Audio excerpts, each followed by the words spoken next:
Salam dostlar. Men önceki yaşdaman. Bu yıl mektepte bittim. Bir yıldan beri özüme özüm düşünmeye jatam.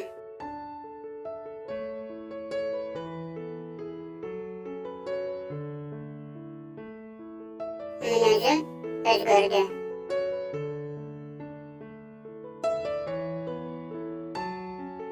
Жалғыз қалғанда, зеріккенде қыжалат болып қиналам.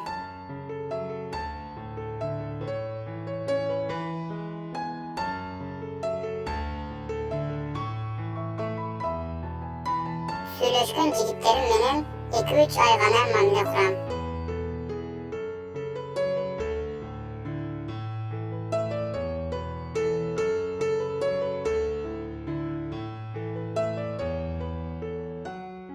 Emne себептен мындай болот?